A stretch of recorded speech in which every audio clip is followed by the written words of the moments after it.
Welcome everyone to this pre-recorded talk. My name is Chaitanya Swamy, and I will be talking about constant factor approximation to deadline TSP and related problems in almost quasi-polynomial time. This is joint work with Zach Friggstad at the University of Alberta. Let me start by defining the deadline TSP problem. So in this problem, we have a metric space on n points. I'll also sometimes call them nodes or clients. One of the nodes is a special node designated the root. Each node comes with two numbers, a certain non-negative reward and denoted by V, and a deadline dV. So in this picture, the rewards are indicated inside the green circles, and the deadlines are these purple numbers beside the circles. And what we want to do is, we'll always assume that the root has reward and deadline equal to 0. What we want to do is we want to find a path starting from the root such that all the nodes on the path are visited by the deadlines. And given this constraint, we want to collect the maximum reward. So here is some notation that I'll be frequently using. Pi of P denotes the total reward of the nodes on P. Pi of a set is just the sum of the rewards of the node in the set. Formally, when I say all nodes on the path are visited by their deadlines, I mean that so the visiting time of a node V is simply the length of the RV portion of the path P, denoted CP of V, and that should be at most the deadline dV. Okay, so that's the definition of the problem. So for instance, here is a solution. It collects a total reward of 22. And this is an NPR problem. So by an alpha approximation, where alpha is at least 1, we mean a solution that gets reward at least the optimum by alpha. So what's known about this problem? Let me make a few remarks. So this is a fairly natural and well-motivated vehicle routing problem. It falls in the genre of what I call max reward vehicle routing problems, where instead of having a fixed set of clients for which we have to design a route, we have to, due to some resource constraints, maybe we have to first select which nodes we want to cover or visit, and then also plan a suitable route for them. So there are two interlinked sources of difficulty. One is the combinatorial aspect of selecting a set of nodes, and the other is designing a route for them. And what's known for this problem, the state of the art is more than 15-year-old result by Bansal et al., who gave a log n approximation for this problem. With integer distances, that also becomes a log d. But there's also a log d max approximation. And that's the best known for this problem. For special cases, constant factor approximations are known. So in particular, if we look at the case where all the deadlines are the same, that's called, so the deadline is a common deadline D, that's called rooted orienteering. And if you think about it, this is really encoding the fact that the length of the path should be at most D. Another special case is point-to-point orienteering, where all the deadlines have the form that it's some common deadline capital D minus the distance between V to some n node T. And again, if you think about this, this is really encoding the fact that we seek an RT path of length at most D. If you are ending at a node V, then by this deadline dV, then we have if we add the CVT edge, we're going to be within the length bound of T. And then another version of orienteering introduced by a paper of Friggstad and myself in 2017 is called regret orienteering, where the deadlines have this particular form that they're all equal to the distance of a node from the root plus some common value capital R. And this all of these three problems, rooted and regret orienteering, it's not hard to see, can be reduced to point-to-point orienteering. Point-to-point orienteering is the most general of these three problems. And point-to-point orienteering admits a constant factor approximation. The best approximation guarantee is a 2 plus epsilon approximation. And it leverages some insights in an earlier work of Blum et al. That gave the first constant factor for rooted orienteering. And in this paper with Friggstad in 2017, we gave a different approach based on LP rounding, which also gets good factors, but worse than the 2 plus epsilon. So looking at this state of affairs, in particular, the fact that the log n approximation has not improved since 2004, it would be it could be tempting to conjecture that log n is maybe in approximability threshold for this problem, that it's NP hard to prove to get a approximation better than log n.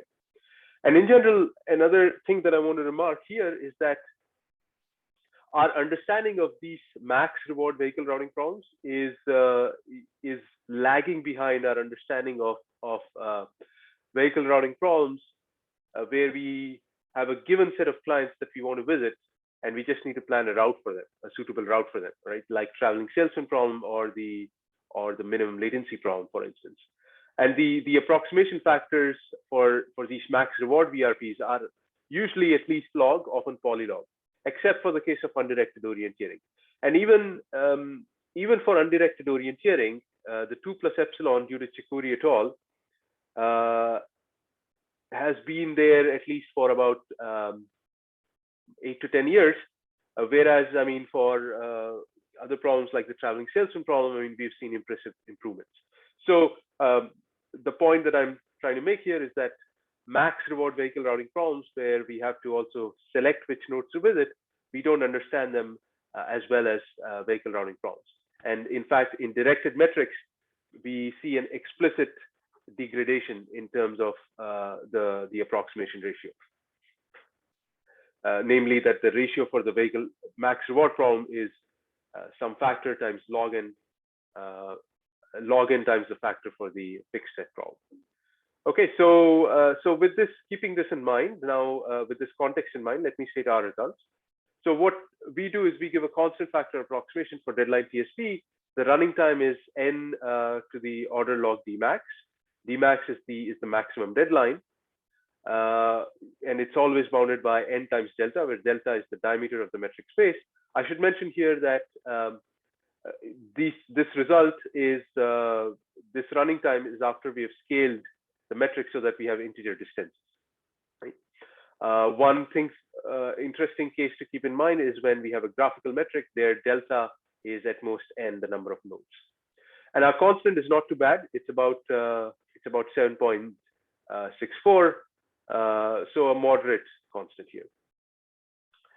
So this is the first improvement over the log n approximation of Bansal et al., but it's not in polynomial time, right? It's in almost quasi-polynomial time. For graphical metrics, it is truly a quasi-polytime algorithm. But one thing that it does indicate is that log n is not a real inapproximability barrier. In particular, it cannot be that, for instance, for graphical metrics, finding a constant factor approximation is NP hard. We cannot prove that unless NP is contained in quasi-polynomial time, which we don't believe is. And a nice feature about this result is that it actually follows from it's obtained by a novel reduction from deadline TSP to the special case of point-to-point orienteering. So what we show is an alpha approximation for point-to-point orienteering gives rise to an order alpha approximation for deadline TSP, where the hidden constant is roughly 3. Right? So that's what leads us to, gives us this constant factor approximation. And then we also introduce a fairly substantial and versatile generalization of deadline TSP that we call monotone reward TSP, where each node V has its own reward function. It's a non-increasing reward function where phi V of t denotes the reward that we get for V if V is visited at time t. And again, the goal is the same. We want to find a routed path that collects maximum reward. So it's easy to see that deadline TSP is the special case where phi V is a step function. It goes down to 0 after the deadline. And another special case of this has been looked at in the literature called discounted reward TSP, where phi V of t has this special form here. So for this problem, we obtain the same approximation factors for deadline TSP and in the same running time. And in fact, one can also show that this can be reduced to deadline TSP with a 1 plus epsilon factor loss. So in this talk, what I want to do is I want to talk about the constant factor for deadline TSP. I won't be covering the monotone reward TSP problem, although it's fairly simple to translate the results. And I hope to be, our reduction is kind of nice and clean, and I hope to be able to convey most of the main ideas behind this reduction, right? So let me step into that. So let's say P star is our optimal path. And the idea behind our algorithm is to carefully guess a suitable sequence of roughly log D max nodes. And the idea is that what we want is that between Vi and Vi plus 1, our nodes, we want to guess these nodes in such a way such that between Vi and Vi plus 1, we can solve a suitable point-to-point orienteering instance that gives us kind of a good proxy for the portion of P star between Vi and Vi plus 1. So P star Vi plus 1 is denotes the portion of P star between the nodes Vi and Vi plus 1. Right. So that's sort of our one of the things that we would like to do. Right. So how do we get these nodes? And here, I mean, the fact that we have hard deadlines is really makes things difficult for us or tricky, because standard grouping ideas like grouping nodes based on their deadlines or on their visiting times in P star don't quite work. That's too coarse an approach to respect the deadlines. So instead, we use a grouping based on a novel grouping based on something called regret. So more precisely, what we'll do is, so V0 is the root, and given V0 up to Vi plus 1 is going to be the first node after Vi, such that this inequality is satisfied. So what this is saying is that the length of the Vi plus 1 portion minus the shortest part distance between Vi and Vi plus 1 is at least gamma to the I. Vi plus 1 is the first node for which this portion minus the distance between the endpoints is at least gamma to the I. Right? And this expression we will see several times.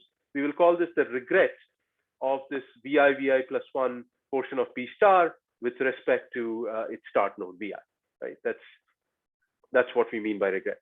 And the idea behind this is that, well, what this is indicating is that if instead of taking this P star Vi plus 1 path, we were to go directly from Vi to Vi plus 1, then we would save gamma to the I, the regret of this path in the visiting times, right? So that's the meaning. That's the thing to keep in mind that regret is encoding. And here gamma is some constant satisfying this relationship. We won't actually need the value of gamma, but if you want, think of gamma as equal to 1.5. That's what we take in the paper. And by adding all of these inequalities, one can see that, well, I can go only up to log D max, because on the left-hand side, we'll get the length of the path, and on the right-hand side, we'll get gamma to the I, and so I is at most log D max, right? Good. So what do we do with this sequence, right? So again, Vi plus 1 is the first node after Vi, so the regret of the Vi plus 1 portion of P star with respect to Vi is at least gamma to the I. And for simplicity, we will assume in this talk that this inequality is actually an equality, right? So it's exactly equal to the gamma I. This is, again, I emphasize it's for simplicity in this talk. It's not without loss of generality, but this will help me convey the ideas with much less notation, right? So let's assume this. So here's our first insight, that now using these VIs, I can get a lower bound on the visiting time of any node W on this Vi plus 1 portion, right? And that is given by this expression LBI, W, where what is this expression? So the first term here, the summation is really just the visiting time of Vi on this path P star, right? And that's just, well, this term in the bracket C Vj plus 1 plus gamma to the j is just the length of the portion of the path between Vj and Vj plus 1, right? Because we are assuming that the regret of this Vj plus 1 portion with respect to Vj is gamma to the j, right? So this quantity is just the visiting time of Vi, and then I'm just lower bounding the amount of time that it takes to go from Vi to W along this P star by the shortest path distance, right?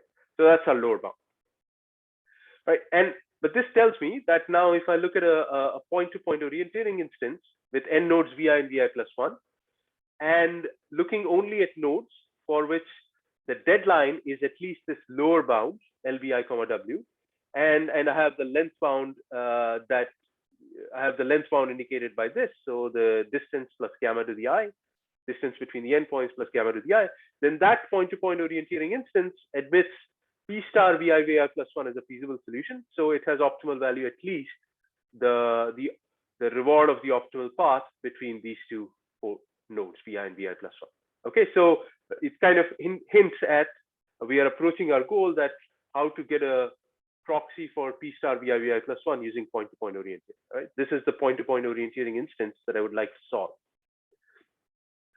Okay, so again, we are assuming that this regret is exactly gamma to the I. And so now let's say we have paths Q0, Q1, etc., such that each QI is a path between VI and VI plus 1. It only visits the nodes for which DW is at least the lower bound, and it has regret. Well, it has, we want to say it has regret at most gamma to the I, but again, for simplicity, let's say that the regret is exactly gamma to the I. It's really gamma to the I, right? So that's what each QI satisfies. And I want one other condition that, let's say, so that's for instance the QIs, and we're going to require that, let's say we also have that the total reward of these QIs is at least 1 by beta fraction of the optimal reward. So these QIs could share nodes. I've not indicated that in the picture because it would get too messy, but that could happen. But here we are just saying that the total reward of the nodes that are covered by any QI is at least 1 by beta fraction of the optimal. So if we have these QIs, then what I want to show is that I can use them to get 3 beta approximation, right? And how do I do that? So let's concatenate all these QIs as indicated here. Now that's not necessarily a feasible solution, but let's examine what could go wrong. So in this Z, all the VIs are visited at the right times, right? But what about a node W on this QI?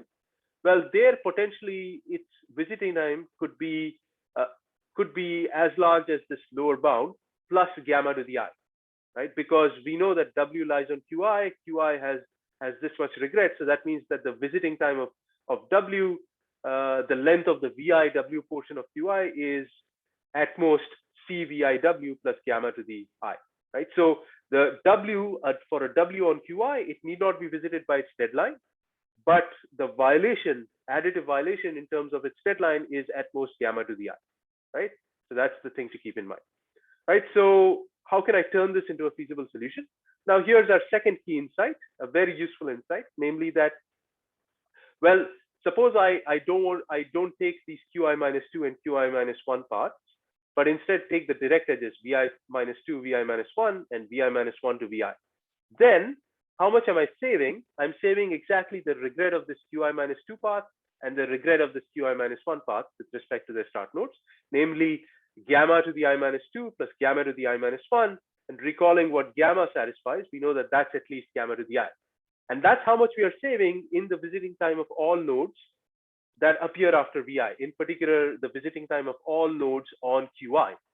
And given what I earlier said, that the visiting time of a node on QI in this Z is at most this lower bound plus gamma to the I, we get that if we do this operation, then this ensures that all the nodes on QI are visited by this time LVI comma W, which is at most the deadline. Okay, so we've ensured that all the nodes on QI are visited by the deadline, and I can sort of do this for all the segments, right? Basically, what I've shown is that if I wanted to ensure that I get the reward of QI, I have to take a hit in the previous two segments. Namely, I cannot afford to take QI minus 2 or QI minus 1. I have to instead take the direct links going from VI minus 2 to VI minus 1 and then VI minus 1 to VI, right? But this tells me that, for instance, I could take Q0, then the direct links V1, V2, V2, V3, then Q4, and so on. So I can take every third QI, right? And that would give me a feasible solution. And so we can really cover Z by 3 feasible solutions. Z itself is not feasible, but it's not too far from a feasible solution in the sense that I can cover Z using 3 feasible solutions. And so the total reward of Z is exactly the total reward of the QIs, which is a 1 by beta fraction of the optimum. So the best of these 3 feasible solutions has reward at least a 3 beta factor away from the optimum, right? Good. So now the only thing left is to figure out how can we get these QI paths. right? How can we get these QI paths?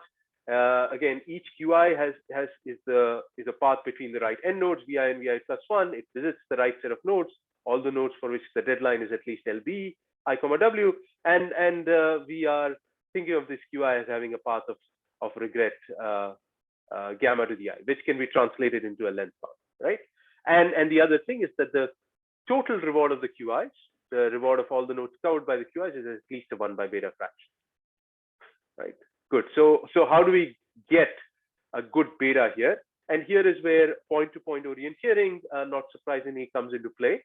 So one thing we could do is just a greedy way of getting these QIs.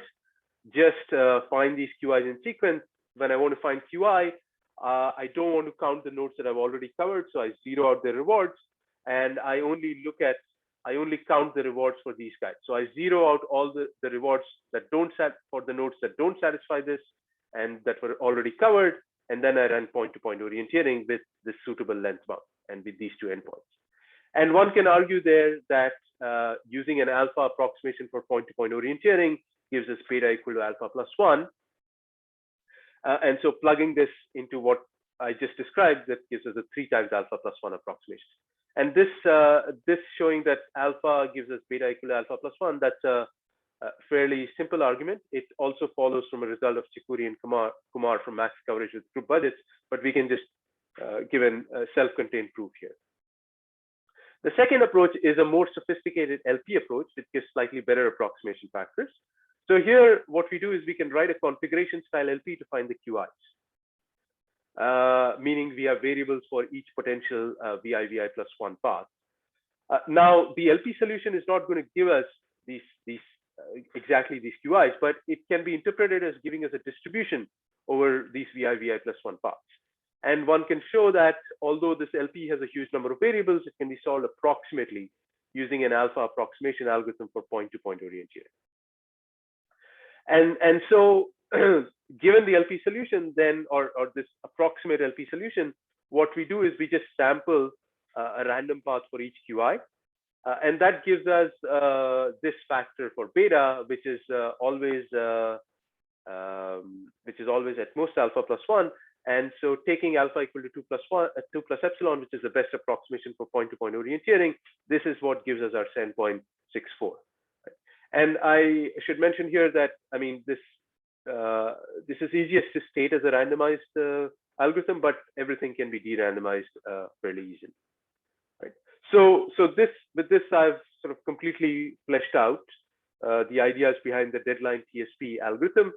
The only thing I fussed a little bit is that, I mean, both when assuming what vi plus 1 was, I mean, the regret there is not quite going to be gamma to the I, and here also the regret is not going to be quite gamma to the I. So we need to do a little more work, but this is essentially what it is. All right, good. So now I want to end with by summarizing and giving some open questions. So what we do in this paper is give a constant factor approximation for deadline TSP that runs in this time order n to the log d max. It is the first improvement over the log n approximation by Bansal et al, but it's not in polynomial time. And our result is actually a reduction of deadline TSP to point-to-point orienteering. And one thing that I didn't mention, but I'll mention here, is that this reduction works as is in directed metrics. So since there is a log n approximation for directed orienteering, this gives us a log n approximation for directed deadline TSP in again this almost quasi-polynomial time. But here a log n approximation in quasi-polynomial time was already known due to Chakuri and Kumar. Some open questions. I think, of course, the most enticing open question is whether we can get a constant factor approximation for deadline TSP in polynomial time, right? So again, our result shows that it should not be that getting a constant factor approximation is NP hard. So, I mean, there is real hope that this should be possible.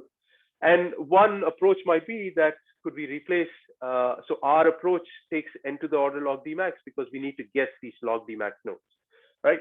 But maybe one could do something cleverer to replace this guessing depth step by something that's a polytime operation.